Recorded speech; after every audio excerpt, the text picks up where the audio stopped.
the last program it's not just focused in just Spanish classes or just in Latin American history classes. It's about teaching you those things, and then the time that you spend in, then what was Mexico? We went to Mexico, now they're going to Costa Rica. It's all focused towards a real cultural learning experience once you're there. And it's a different form. It's not just visiting. It's not just the standard Mexican vacation with your family where you go to Cancun and you stay in some, resort that's just so far disconnected from what Mexico really is.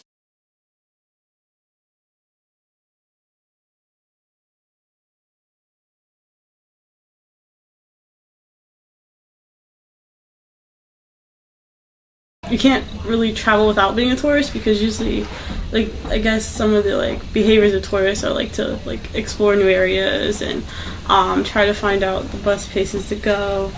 And if you're not native to a region, then it's going to take you're not just gonna go and be spontaneous and know where you're going. You're gonna have to look around for stuff. And, Yeah, I guess I felt like a tourist to some extent, just because, a lot of times I was just walking around taking a lot of pictures. I feel like I definitely stood out in Mexico, because I feel like in Merida they're not used to seeing, gringos with long hair and beards, so everyone knows, everyone's calling me Jesus or Capitan Morgans. It was pretty funny. I was kind of like a little walking attraction almost. At some point, though, when I was by myself, I didn't get the whole aggressiveness, because a lot of people thought I was Hispanic. But when I was, of course, with the group and everything, they're come in, spend money. You can tell that Merida hasn't been completely overrun by tourism yet, the way that places like Cancun have been. I think mostly from the way that the local people reacted to our presence. It's extremely obvious that we weren't from around there. Mexico seems to be racially homogenous for the most part, at least relative to Philadelphia. It certainly is.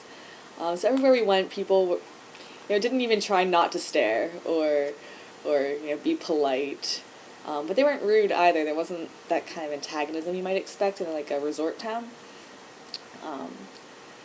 People would just run up to us and ask us where we were from, and laugh at our dancing. And I remember when we went to this really small town of Sege, which probably hardly ever sees tourists at all. This taxi driver, that had these motorcycle taxis. This taxi driver pulled right up to us as we were standing on this little road with the tour guide, and just was blasting this song on this boom box, and just he knew that we were gonna love it, that we were gonna think it was hilarious, because he was laughing to himself before he even got up next to us. But it was that song that goes Johnny, la gente está muy loca. Johnny, la gente está muy loca.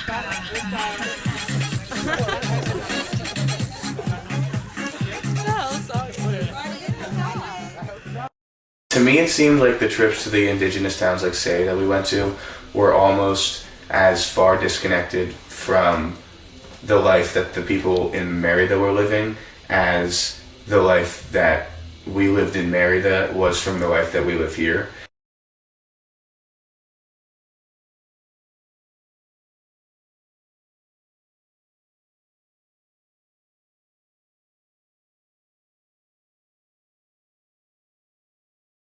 I felt really uncomfortable going into that woman's house. She was so sweet. I know, and I know that she was friends with the tour guide, and they knew each other. That made it better. The fact that he knew her personally, I would have been very uncomfortable if he didn't. But I didn't want to take pictures. Yeah. I took a picture. And all those avocado trees, and I was I want to live in this backyard and just eat your avocados for the rest of my life. It was a beautiful backyard. The tour guide is, telling us we can ask her questions and things like that, and I was just kind of well, I don't know if I want to pry too much and ask questions, because, I was kind of well, is she gonna feel embarrassed if I ask a certain question, or is she gonna feel like I'm overprivileged and, I should I shouldn't ask things like that because it's just rude.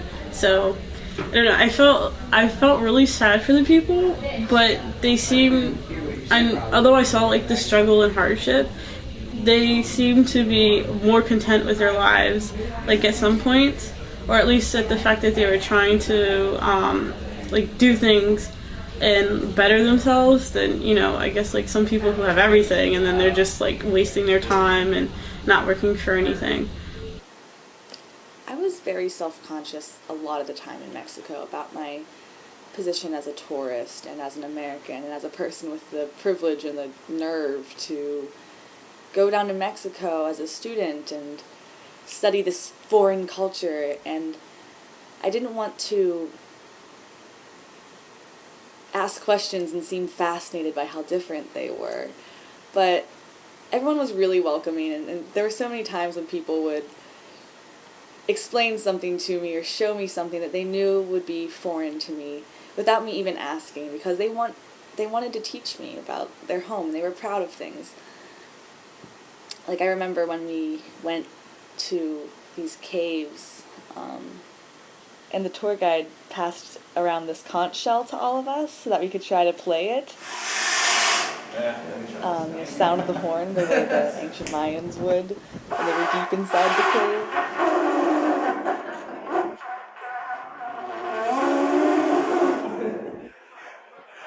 And he knew that none of us would be able to do it, but I think he enjoyed watching us try.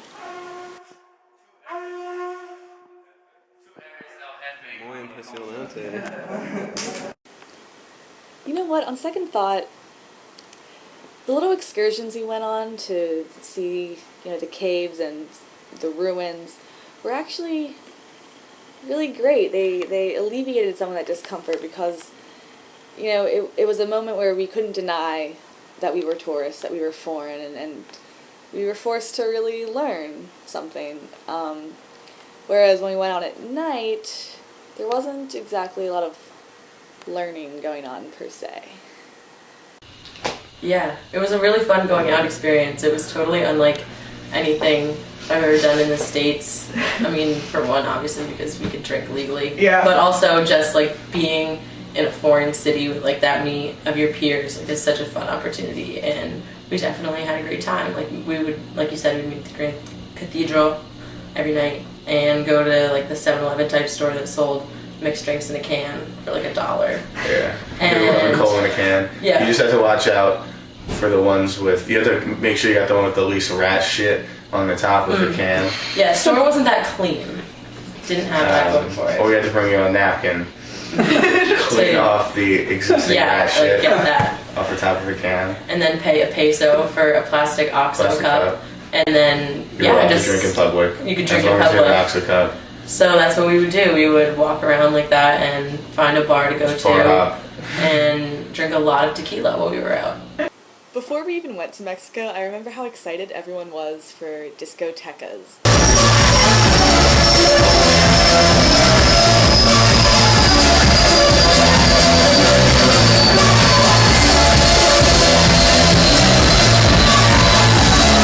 And me personally, I don't really like the club scene, not here or abroad, but, we had to stay together as a group for safety's sake, so this one night we were leaving the bar that we always went to, and we're on our way to a discoteca, and outside of the bar I saw this boy with beautiful long hair and a bicycle and a guitar, and I just ran up to him and I was like, "Hi, we're going to this discoteca, do you want to come with us?" And he just laughed and laughed at me, and I was just like, "No, I hate discotecas." I was like, "Me too."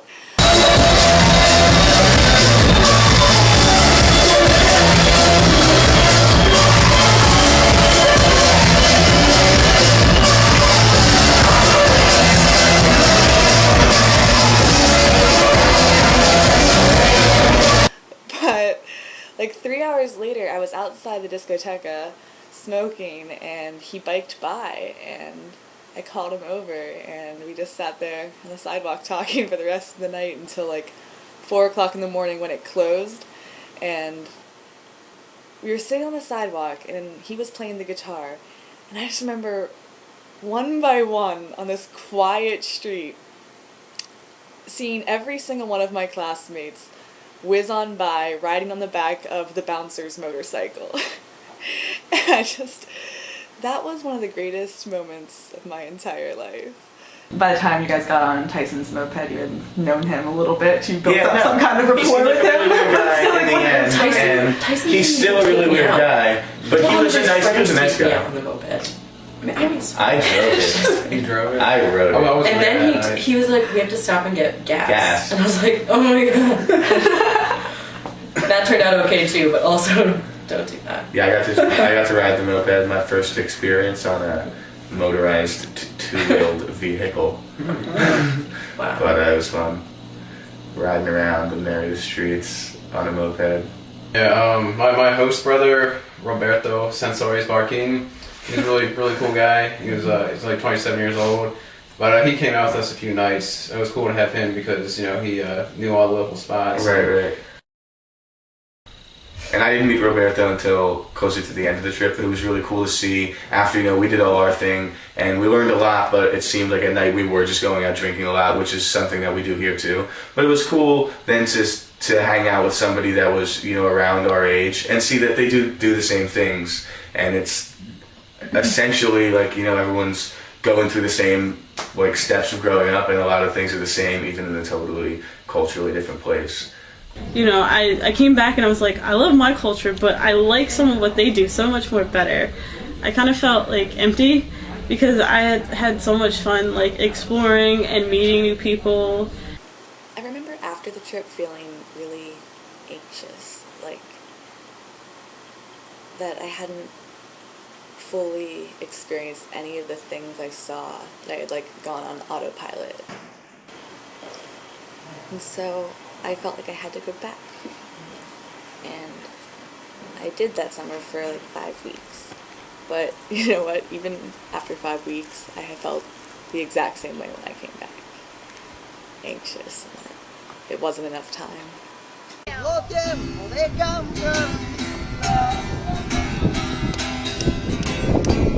Maquinaba pueblo una sombra borrosa. Ya no soy la misma tuerca que han negado tus ojos. Tengo tiempo para atrapar el fuego.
Let's get rich and buy our parents' home.